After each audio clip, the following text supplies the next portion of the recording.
registrar também a minha indignação em relação ao código, né? Eu gostaria de destacar, viu, Zé? Não vai embora não.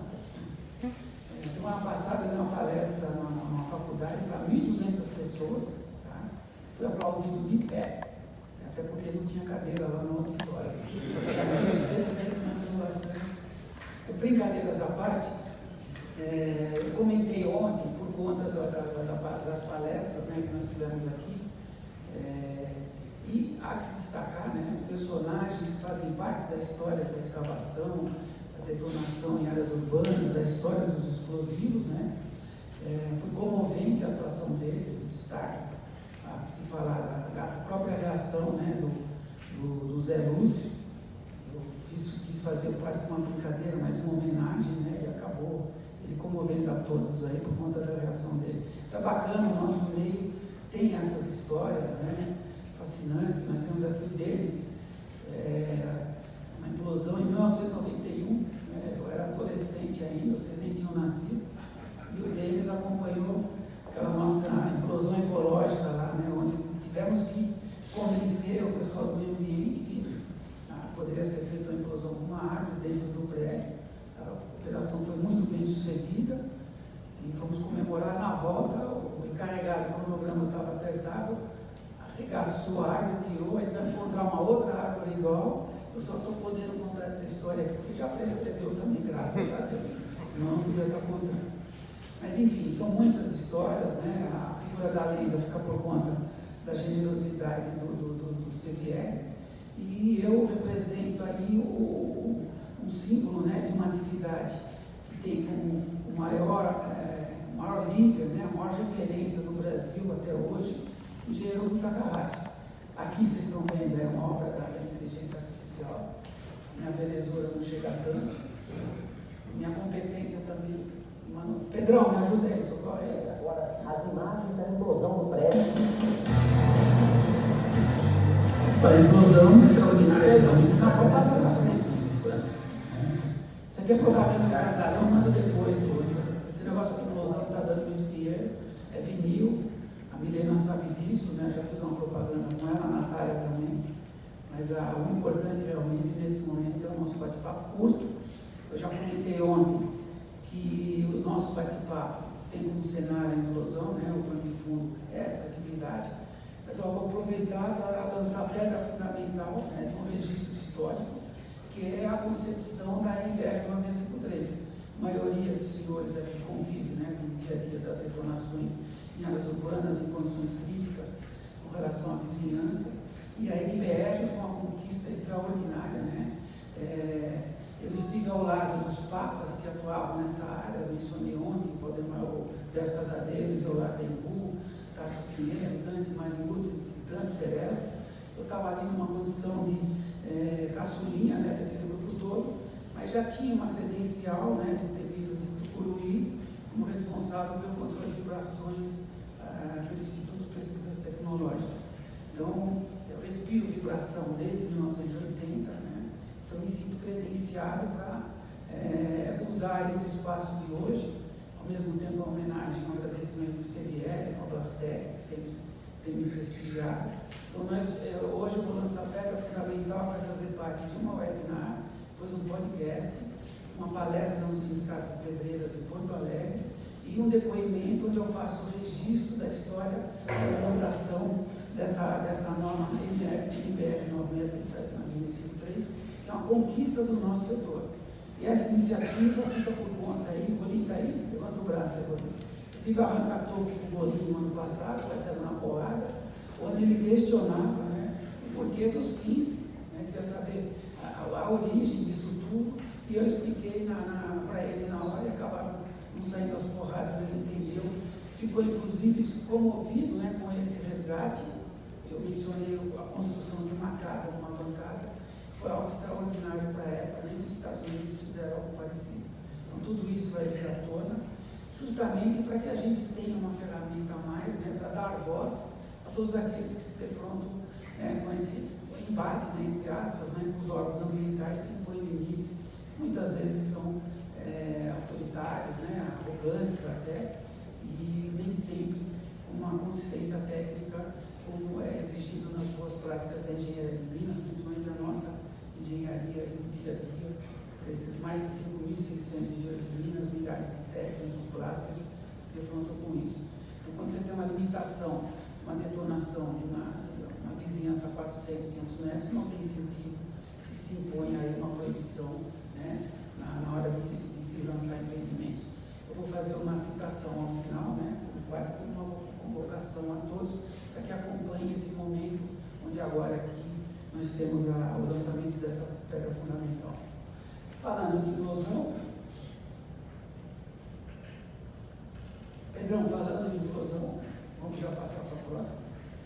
Há que se fazer justiça, né, como eu disse, ao personagem público da Carracha, a primeira implosão no Brasil, vai fazer 50 anos agora em novembro, e foi a implosão do edifício Mendes Caldeira lá no centro.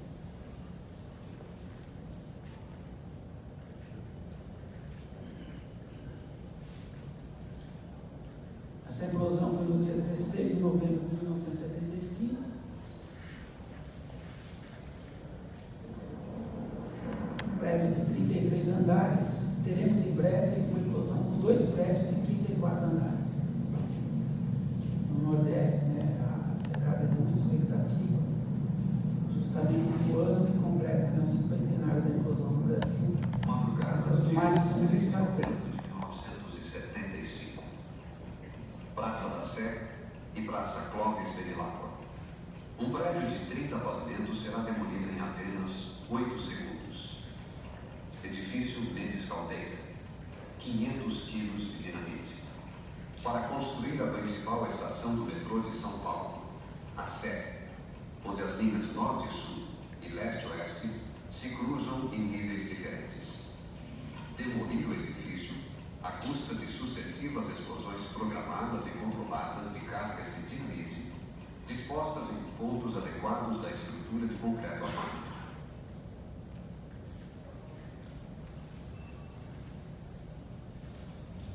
Palace 2 talvez seja o exemplo mais emblemático, né, de um desafio que representa implodir um prédio em condições críticas, né, de risco. Temos que escorar o prédio para poder desenvolver todo um trabalho. Aqui nós tivemos uma alteração dramática, né, em relação ao projeto inicialmente estabelecido, onde nós detonaríamos 2 andares usando 50 quilos. Em função dos riscos envolvidos, tendo que abandonar os trabalhos, atuando apenas 5 horas na perfuração e 20 minutos no carregamento. A maioria dos senhores já conhece essa história, vou colocar apenas as imagens, né, o meu depoimento. Tudo isso nós vamos mandar para o CDR para ser divulgado. Vários dos itens aqui nós vamos ter tempo para mostrar. Tá? A minha história é acompanhada por vários dos senhores, então a gente pode omitir muita coisa que já é do conhecimento da maioria.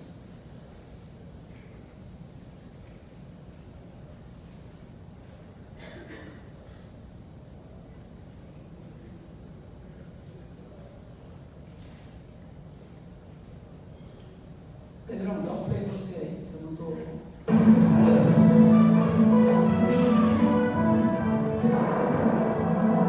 Às 10h30 da manhã foi implodido o edifício Palace 2, no Rio de Janeiro.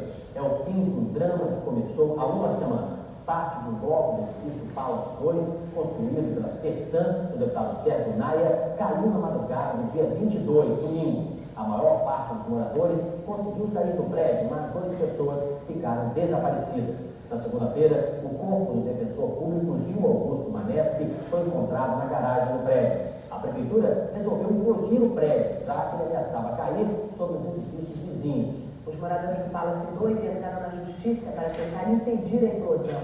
Ontem, o juiz José Torres, depois de 9 horas de discussão, autorizou a implosão que foi marcada para o dia de hoje.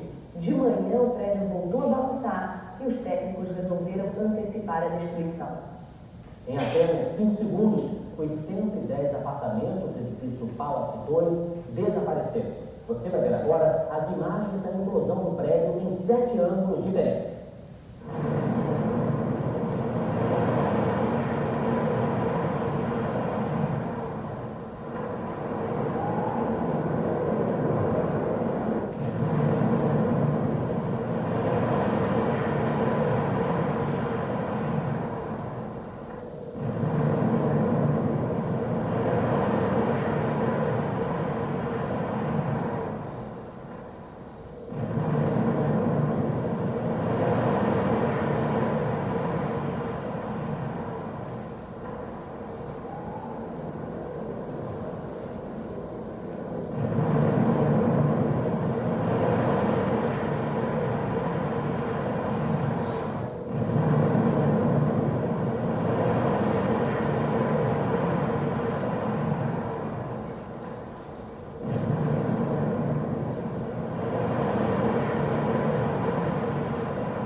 um depoimento depois dessas imagens, né, que é muito representativo do sufoco que a gente passou lá na época, né, vocês vão receber esse material e vão poder acompanhar.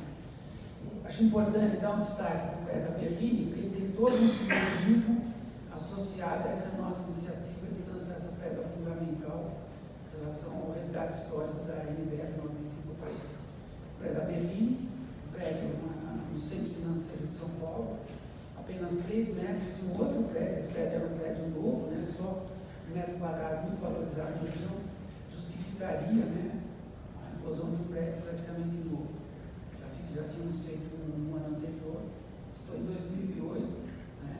O simbolismo está associado principalmente ao aspecto da distância, apenas 3 metros de distância, e aí já vale uma referência à norma da NBR 9653, onde eu mencionei rapidamente ontem, mais um empreendimento a ser lançado, né, numa região pobre, né, uma região com pouca oportunidade de emprego, empreendimento de alguns milhões de reais, né, e foi contestado o uso de explosivos nos montes de rocha de apenas 30 mil metros cúbicos, que já se executaram em 2 intervenções, né, dentro de todo um conceito de desmonte de rocha cuidadoso e controlado, onde todos nós sabemos aqui que tem uma série de procedimentos, além de todas as práticas, né, da Boa Engenharia de Minas, a cobertura do material, onde na prática sequer barulho a comunidade vai ouvir, né? E essa obra ela foi contestada, né, pelo órgão ambiental por conta de se preservar, né, uma estrutura, né, de alguns barracos a 120 metros de distância, uma distância muito tranquila para qualquer desmonte de rocha, contemplando essas boas práticas, preservar esses barracos, uma área invadida por imigrantes legais. Então, diante da oportunidade de se lançar um empreendimento com todas essas vantagens, criou-se esse obstáculo, né, parcial, em determinado momento, nós contestamos, e através de vários argumentos, o maior deles era exatamente as imagens proporcionadas por esse trabalho. Então, ao mesmo tempo que se proibiu o empreendimento nessas condições muito favoráveis, né, para a atuação do desmonte de rocha muito bem desenvolvido, ao mesmo tempo nós temos situações onde se consegue incluir um prédio apenas 3 metros do outro, claro, contempladas aí as devidas providências em relação à atuação da defesa civil, né, uma verdadeira operação de guerra, né, na coordenação e planejamento do evento, preservando a figura da pessoa humana, e a figura dos danos materiais fica por conta da técnica, da expertise, né, da experiência de uma equipe multidisciplinar que permite gerar essas imagens aí, onde a figura dos 3 metros chama muita atenção sobre todos os aspectos, né.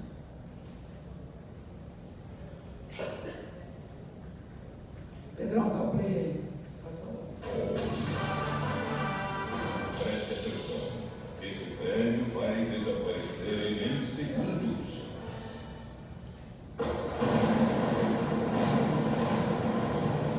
O Fantástico começa com uma cena de impacto inédita na TV brasileira.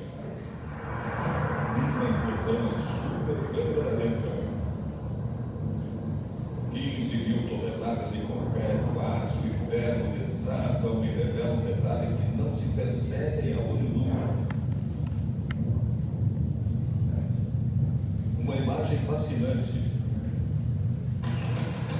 O prédio de 16 andares, um centro comercial e financeiro em São Paulo, foi derrubado para dar lugar a um complexo empresarial.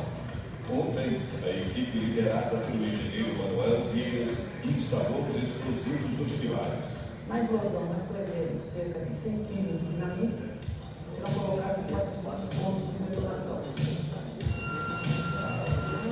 As explosões foram programadas para acontecer uma atrás da outra, com intervalos de milésimos de segundo. Uma implosão muito difícil, uma área densamente urbana, em prédios muito próximos. A Defesa Civil isolou a área e retirou os motores. Medo não, porque eu não sou medrosa, mas a ansiedade dá, porque assim tão próximo da gente, né? Hoje de manhã, às 10 horas em ponto, um detonador como esse deu início à implosão.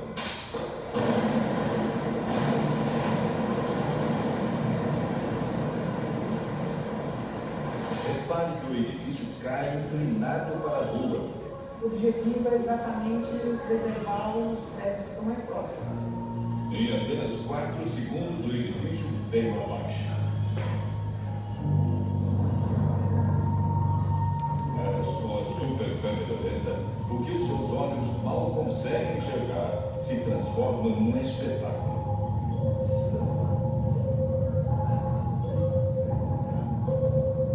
Para obter esse efeito, a implosão foi gravada em altíssima velocidade, 600 quadros por segundo. Compare com a imagem normal, como a que você está vendo agora, em 30 quadros por segundo.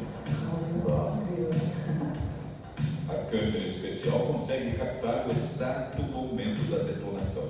Nesses pontos aqui, isso aqui são detonações. Tudo isso é detonação. Pela primeira vez numa implosão no Brasil, os engenheiros deixaram 20 piscinas de crianças de 1.000 litros dentro do prédio. Para nós procurarmos minimizar os efeitos da poeira nas implosões. Veja o rastro da detonação e o momento em que as piscinas explodem. O prédio começa a quebrar antes de nos bater, né? Ele fragmenta na própria queda. Isso nós já detectamos em algumas fotos, mas não com esse nível de precisão. Um show de tecnologia. Os técnicos começaram o trabalho de remoção dos escombros que deve durar 15 dias a um mês. O Fantástico está só começando com um festival de atrações.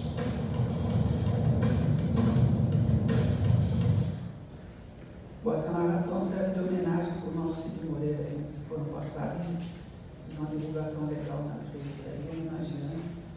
Eu lembro até hoje, no dia seguinte, eu estava tomando uma cervejinha com ele, depois da implosão. Ele virou para mim assim, pô, Manés, foi o maior momento da minha carreira. Pessoal, nosso setor é maravilhoso, tá? A gente cria relações de muita amizade, muitas histórias, mas ao mesmo tempo a gente tem que revelar algumas situações onde também a figura do defeito, o desvio de conduta está presente, né? Infelizmente é um ramo onde também a figura da inveja é muito marcante.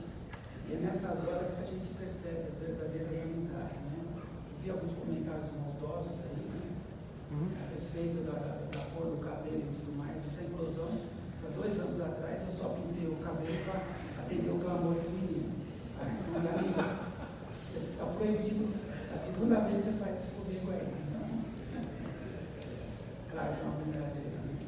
Mas, pessoal, realmente, o Gaberrini tem todo um simbolismo, né? Que traz à tona essa proximidade, né? Uma situação de 3 metros. Ontem eu recebi uma consulta através do professor Júlio, numa mineração onde o Ministério Público está colocando obstáculos ao funcionamento de uma mineração onde um condomínio está a uma distância que para o Ministério Público representa uma preocupação. Apenas 2.500 metros, realmente é um desafio para esses engenheiros que estão à frente, né, desse desmonte. E realmente trata-se de uma brincadeira de mau gosto, né?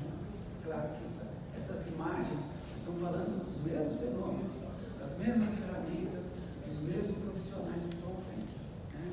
Eu tenho o privilégio de aparecer na foto, né, por conta da exposição da implosão tem junto à mídia, né, esse apelo jornalístico, mas nós temos no Brasil 5.600 engenheiros de Minas, a maioria muito melhor do que eu, fazendo um trabalho extraordinário, né?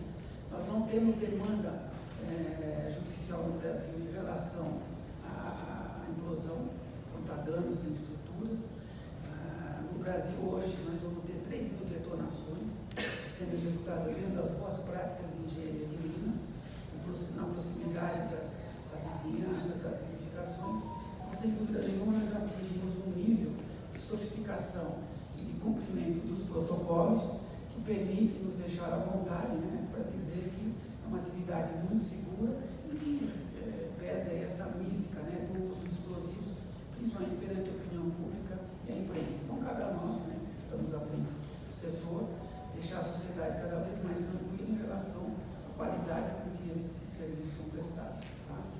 Nós estamos falando de 3 metros aqui, 10 em Fortaleza, nós vamos ver um vídeo, 5 metros no Guarujá e assim por diante. No caso do Palácio 2, já dá para dar um depoimento, né, no nível que eu comentei com o Denis ali na parte da Mendes Júnior, lá na regional. Eu lembro que em 1985, né, ao mesmo tempo já fazendo uma homenagem aqui para a Milena, representando a Vale, nós fizemos um monitoramento, ainda com equipamento, um sismógrafo que era um verdadeiro Lamirambi, né, a revelação era a base de filme, e você tinha que colocar o pano preto e tudo mais. Nós fizemos uma detonação a poucos metros de uma caixa d'água em 250 milímetros, né, e várias outras situações.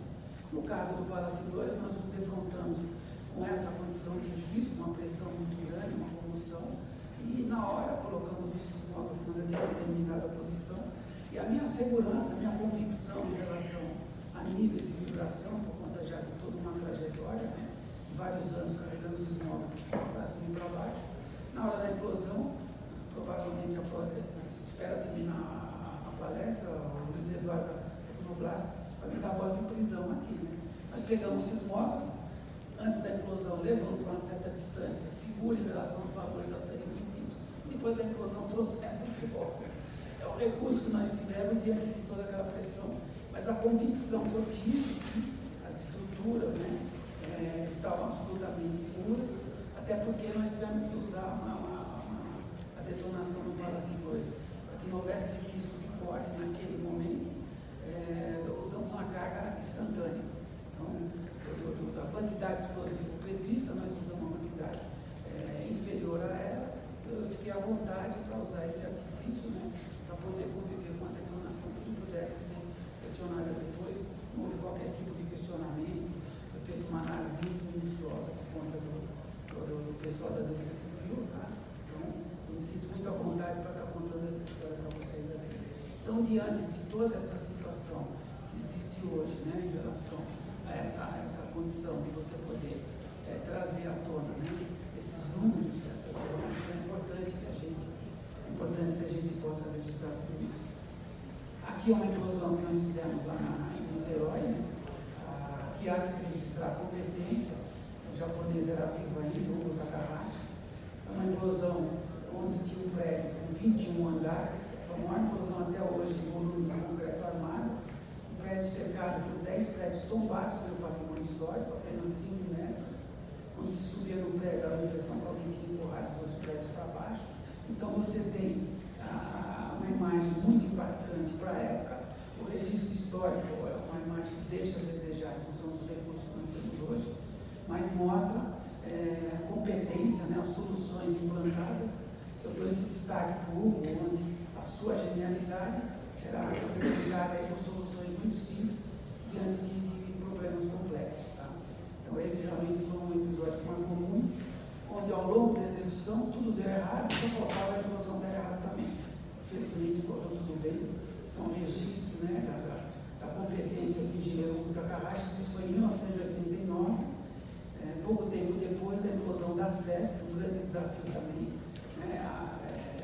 realizado por ele, quando da implosão do prédio da CESP na Paulista, também um grande centro financeiro, onde todo mundo era contra a implosão, a Poli, o IPT, a Polícia Científica. Ele deu um depoimento antes da implosão com muita convicção, dizendo que o prédio cairia absolutamente na vertical e não cairia nenhuma pedra na Avenida Paulista. Tá? Eu digo até para vocês que essas imagens são muito mais impactantes do ponto de vista técnico, né? Para dar o devido reconhecimento à trajetória do engenheiro Takahashi, o reconhecimento desses 50 anos de implosão que completa agora esse ano.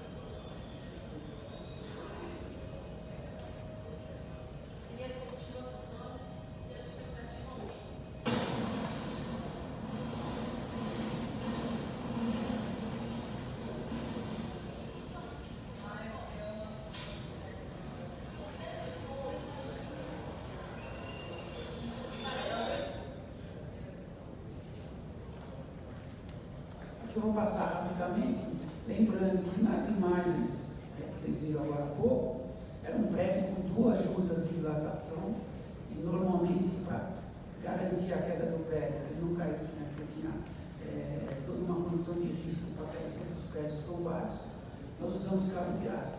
O japonês na época teve a percepção onde os atirantes, né, solidarizando os 3 prédios, que na prática eram 3, fazendo essa solidariedade entre os pilares para que a gente obtivesse esse resultado.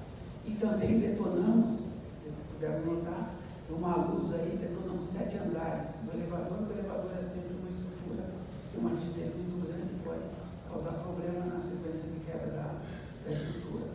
Passeando rapidamente aqui, nós temos as situações em que a implosão acaba se apresentando como uma grande ferramenta, né, de transformações urbanas. Tivemos o Carandiru, o perimetral, né, que também foi um evento muito marcante. Eliminação de áreas degradadas, esse é um prédio a poucos metros do Palácio Itamaraty, lá no Rio de Janeiro, né, representou também um desafio, porque Itamaraty provavelmente é um dos maiores acervos históricos, arquitetônicos e artísticos que nós temos no Brasil. Um lustre lá, avaliado em $1 milhão, né, ele sofria abalos de movimentação toda a passagem de caminhão, e na implosão sequer sofreu movimentação, um abalo, tudo isso registrado pelo ACCMI da USP. Temos implosão para a valorização urbana também dentro desse conceito, né, de uma transformação em meio urbano. A implosão da Fonte Nova representou também um desafio do ponto de vista do número de residências que foram evacuadas e a grande concentração de prédios tombados pelo patrimônio histórico. Cerca de 2.500 imóveis e mais de 100 prédios tombados pelo patrimônio histórico, representados em sua maioria por igrejas, né, sem que houvesse qualquer tipo de danos e reclamações por conta de uma intervenção tão contundente assim no meio do ano. Uma área que está cada vez mais, né, sendo implementada a implosão como uma ferramenta de descomissionamento de áreas industriais. Né, desde 1990 isso vem ocorrendo. Ali há um destaque para a Praia de Queiroz, né, a gente disse que é a capital mundial das implosões, que foram 3 implosões em 3 momentos diferentes. Tivemos recentemente uma implosão na Vale, né, em fevereiro, representou um divisor de águas dentro da companhia também, né, e foi um desafio superado aí para ter um trabalho de convencimento e de um nível de exigência muito grande, que contemplou, né, um final de um registro técnico, né, um registro histórico muito importante. Aqui eu vou fazer uma comparação rapidinha, né, vou mostrar qual é a sequência, né, do cumprimento dos protocolos, principalmente visando o estudo de impacto ambiental, onde nós tivemos no ano passado a implosão de um prédio em São José dos Campos, e o roteiro, né, que contempla essa preocupação, principalmente com relação às vibrações. Aí a gente traz à tona de novo a NBR, a 653. Temos o prédio ali no centro, aqueles 6 prédios em verde limão, são os prédios contemplados com a vistoria cautelar, né, que é o suficiente, porque o dano está diretamente associado aos parâmetros de distância e velocidade de partícula, né, e a carga máxima por esfera. Então, a partir do instante que você cerca a 360 graus os imóveis vizinhos, contempla essa vistoria cautelar, o registro, né, das condições em que se encontra o prédio para essas condições, e depois você obtém também as distâncias, né, em relação ao prédio a ser implodido, lançar isso numa tabela, contemplando a norma, né, a NBR 653, que lá em 1983, quando do início dessas discussões, registrou-se a época o limite de 15 milímetros por segundo, sem contemplar a figura da frequência. Tá? E o setor conviveu com isso durante muito tempo. E por que dessa iniciativa, da formação dessa comissão? Por conta de que o Zé Lúcio fez essa parte ontem, dizendo, né, que na década de 70 e 80 estava ocorrendo muito fechamento de pedreiras em São Paulo, né, na região da Grande São Paulo. Nós tínhamos na época 40 pedreiras, né, na região metropolitana. Algumas delas estavam fechadas por conta da exigência, né, os 3,2 milímetros, né, que o órgão ambiental impunha. Então, foi feito o desenvolvimento desses estudos. Construímos uma casa na pedreira Constran, no nível das bancadas que estavam em desenvolvimento, e ao longo das detonações nós íamos marcando as fissuras que iam aparecendo, associando com as distâncias e o nível de vibração. Né? Foi um trabalho extraordinário e levou, ao longo de meses de discussão com essa equipe multidisciplinar, a conclusão de que os 50 milímetros do Devine, que era o núcleo consagrado, né, e depois também associado à distância escalonada, era um número que permitia, né, desenvolver desmontes em áreas urbanas, considerando esse limite. Por outro lado, estrategicamente e até que maliciosamente, houve uma discussão em torno de um número menor que pudesse ser razoável, né, nessa contestação do número 3,2, que contemplava, né, como o Zé Lúcio muito bem destacou, a figura do conforto. Lembrando que a figura do desconforto é um sentimento que se reveste com muita subjetividade, que é desconfortável para um, não é para outro. Então, tecnicamente falando, não seria razoável, né, impor restrições ao funcionamento do empreendimento, né, cercado de todas as vantagens do ponto de vista da economia, do crescimento, né, e da geração de empregos, por conta de uma exigência tão rigorosa. Então, esses 15 milímetros se consagrou, representam uma ferramenta importantíssima para o meio produtivo e houve uma convivência, né, diria até que saudável, diante de certa forma, o órgão ambiental aceitar, né, esse número, uma vez que tradicionalmente, em nenhum momento, esse número estava associado a algum dano nas residências de pouca qualidade construtiva, material empregado, e mesmo assim não se associava a nenhum dano. Essa norma, por conta até desse comportamento, né, acabou sendo reavaliada, né, houve uma flexibilização através de uma discussão muito grande, né, vários aqui participaram dessa discussão. Ela foi flexibilizada a favor dos históricos 50 milímetros do Divino, claro que a partir de uma associação com uma frequência, a frequência sim, frequências baixas, muito associada a danos, né, nas estruturas. Então se contemplou mais um parâmetro que poderia, né, flexibilizar esses valores, trazendo uma tranquilidade a mais para o setor produtivo, sem que ao menos fosse tão exigente assim, tão necessário. Por quê? Porque ao longo dos anos, ao longo das décadas, o setor conviveu com os 15, né? Essa foi uma forma de você realmente mostrar, né, que os órgãos ambientais estavam errados ao longo de décadas, aí quando as exigências eram muito rigorosas, seja 3,2, seja os atuais 4,2, quando se compara com os 2 milímetros, que é o limite da percepção humana. E ao longo dessas décadas, usando a mesma ferramenta, né, nas implosões, e na prática, o que nós fazemos quando uma implosão, em todas, historicamente falando, adotamos os parâmetros, né, de distância, velocidade de partícula e carga máxima espera, aí mostrando a figura da velocidade esperada a partir de equações e experimentos, né, ao longo de décadas. Existe essa ferramenta que eu uso muito, né, a maioria dos senhores conhece e usou lá atrás, na década de 80, que é a equação universal de fluido. Começou com uma brincadeira, mas acabou virando uma ferramenta importante, quando não se tinha naquela época tantas empresas prestando esse serviço, onde hoje nós temos, felizmente, todas as atividades de detonação de pedreiras e minerações de áreas urbanas contempladas pelo monitoramento sismográfico, para dar tranquilidade para o empreendedor, para a autoridade que fiscaliza, para a opinião pública e para a imprensa. Então, hoje há um roteiro que contempla tudo isso. A partir dessa velocidade esperada, que nós adotamos carga máxima por espera para cada distância, compatível com um número que seja menor que os 15, e depois, na prática, os números revelam valores inferiores a esses, ou quando supera, se mantendo ainda abaixo dos 15. Então, isso representa uma tranquilidade em relação ao parâmetro que é mais importante, né, em termos de danos, que é a velocidade. Eu pulei esse vídeo, eu vou passar um outro, São José dos Campos, que ao mesmo tempo é um resgate de uma gratidão com a equipe da INAEX. Todos vocês sabem a minha relação histórica com a Britanite, né? A INAEX é fruto, né, da história fascinante que a Britanite teve ao longo de décadas aí, né? Uma empresa pequena, cresceu com o advento de Itaipu, e depois teve um crescimento extraordinário no mercado, e se tornando essa empresa incrível, né, em relação à sua capacidade de atendimento, numa competição com outras óricas e tantas outras, um mercado muito exigente,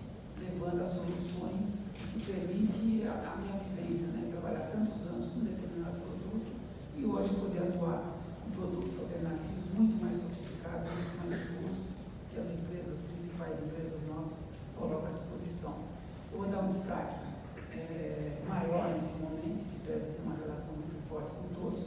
Esse trabalho em São José dos Campos, foi em seguida a um outro lá em Passo Fundo, onde a garotada da INAEX, apresentada por alguns que estão aqui, né, o Serginho, o Peterson, o Edson, o Gustavinho, que está lá na França, enfim. A garotada mandou muito bem, né?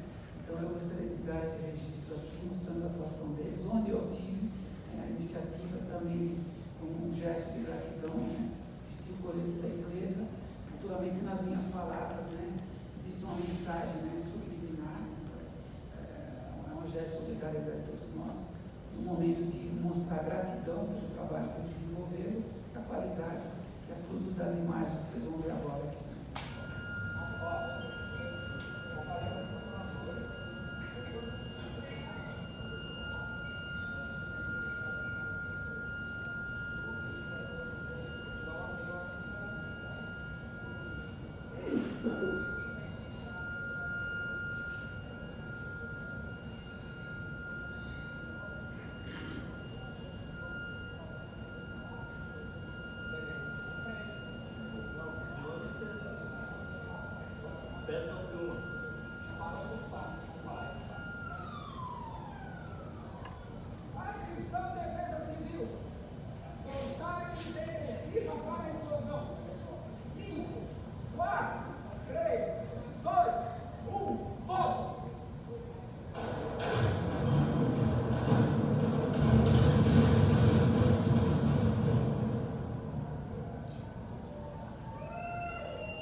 Ontem eu recebi algumas ameaças veladas, outras não tão veladas assim, por parte da organização do evento.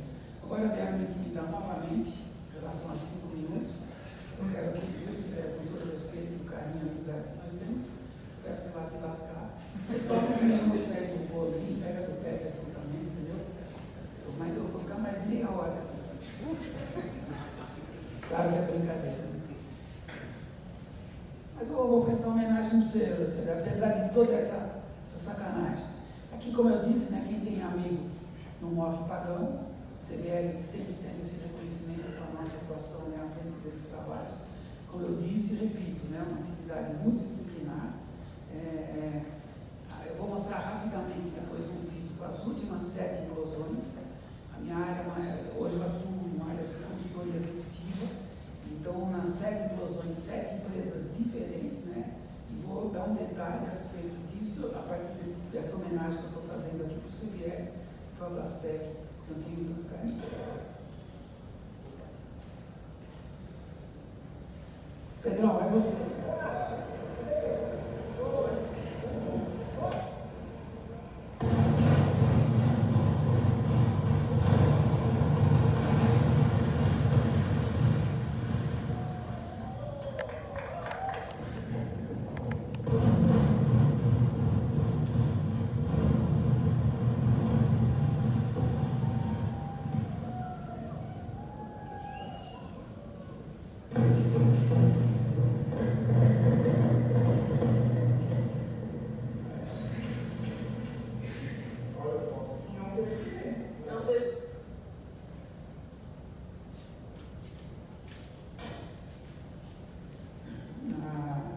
Para realmente não usar na bola do CVL, no depoimento final, né?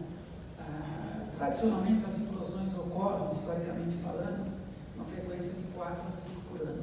Né? Tivemos essa fase aqui, desde 11 de agosto até praticamente fevereiro, uma sequência de 7 implosões, de norte a sul, executada por 7 empresas diferentes, né? Alguns presentes aqui. Então, nessa sequência, eu vou dar o devido destaque.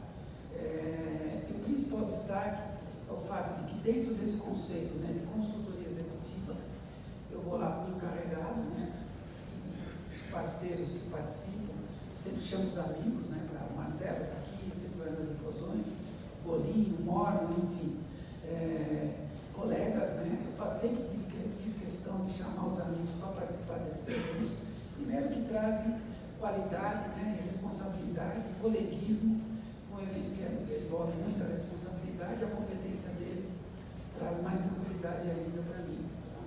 E nesse caso da consultoria executiva, a empresa traz para a frente, né, desse trabalho alguns componentes, 4, 5, aqui nessa edição de José dos Campos foram 5, lá na Arexa, no Passo Fundo, equipe pequena também, 4, 5 pessoas, na Blastec, a equipe maior, na Blaster, lá na Ponte, onde houve a tragédia, infelizmente, o plano de fundo foi a tragédia, mas a implosão acabou sendo uma solução importante, uma equipe maior, porque é uma obra muito espalhada, a ponte, né?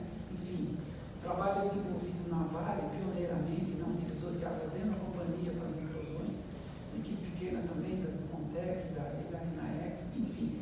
Então, é uma ferramenta, a implosão se apresenta como uma ferramenta extraordinária, uma equipe muito pequena, lembrando aquela máxima, né, das demolições tradicionais, que pesa a sua importância, né, e dentro de um contexto de se avaliar a vocação ou não para a implosão, mas é uma atividade que envolve um grande número de funcionários, correndo um grande risco todo o tempo. A implosão é uma equipe muito pequena, correndo um risco praticamente remoto, porque são praticamente 2 atividades, é furar pilar e colocar as telas, atividades que implicam um risco muito pequeno.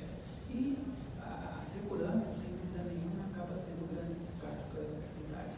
Aqui nessa sequência, então, vale a pena destacar as empresas que estiveram presentes, as equipes, 7 implosões em estágios diferentes ao longo de 7 meses.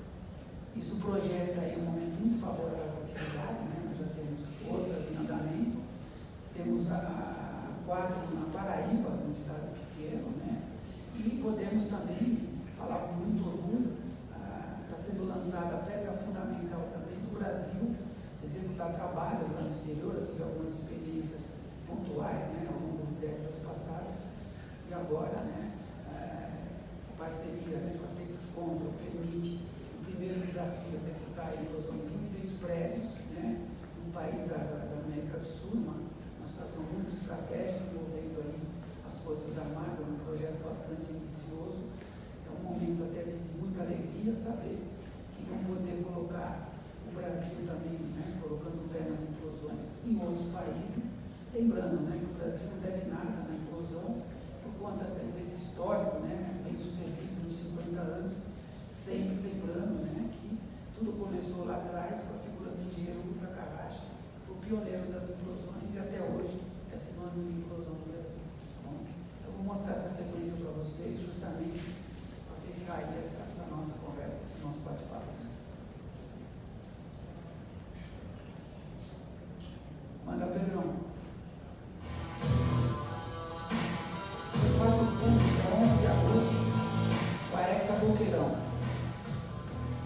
Pessoal da Enaex atuou, né, inaugurando, né, já houve outras situações, mas inaugurando aí nessa relação com o Manezinho, o uso das coletas eletrônicas, onde eu destaquei, né, Bolinha, com a gente lá, a equipe da Enaex lá do Serginho não, estava o Peterson, o Gustavinho e o Edson. Aqui em São José dos Campos, destaque para o Serginho também, fortalecendo a equipe, também a garotada mandou muito bem. Aqui é um trabalho incrível de engenharia, uma implosão parcial, né? A Recife, a Desmontec, esteve ao nosso lado, uma equipe muito qualificada. Um desafio do trecho de uma ponte, né, no Rio Tietê. Aqui uma implosão executada com a Desmontec lá da Paraíba. Tivemos que fazer 3 tentativas, né? As 2 primeiras falharam. Eu pude até pedir música fantástica por ocasião dessa implosão. Aqui a ponte lá da Tocantins, Maranhão, infelizmente o cenário da tragédia. A empresa que atuou conosco lá, a Blasta, também mandou muito bem. Aqui a implosão da Vale, um trabalho que exigiu, né, uma interação muito grande com os órgãos técnicos da Vale, né, a Geotécnica, a Geotecnia, a Tec 3, enfim, mandaram muito bem. E atuou também a Desmontec e a Enaex com um grande brilhantismo. E aqui uma situação, não diria atípica, né, mas curiosa, a implosão de um equipamento equipamento, onde a ideia inicial era só detonar as torres, né, e a lança. Aí pediram para a gente fazer uma detonação adicional para diminuir a altura do equipamento, né? Quem esteve à frente aí é a Pintasol, que atuou lá em São José, também mandou muito bem. E a RJC está presente aqui, Joegídio, Robson, é uma empresa muito qualificada, credenciada aí a um histórico de explosões no futuro próximo, já tem algumas sendo projetadas aí, usando a ferramenta explosiva com as cargas direcionadas, né? As cargas dirigidas, onde a RJC tem uma gama de produtos que se apresentam aí de uma forma pioneira, né? Soluções individualizadas. Vamos ter explosões aí pela frente, inclusive em grandes profundidades, em trabalhos a serem realizados, explosões a 500 metros de profundidade, enfim. Os senhores vão ter aí novidades no futuro, tá? E sem dúvida nenhuma, aquela que eu reputo como a mais importante é justamente o resgate histórico, né, da norma LBR 963. Se vier, eu sacaneei, mas como eu tenho essa liberdade, eu estou em casa, eu acho que dá para encerrar. Nem precisa bater palmas, que você já cumpriu a missão. Por favor.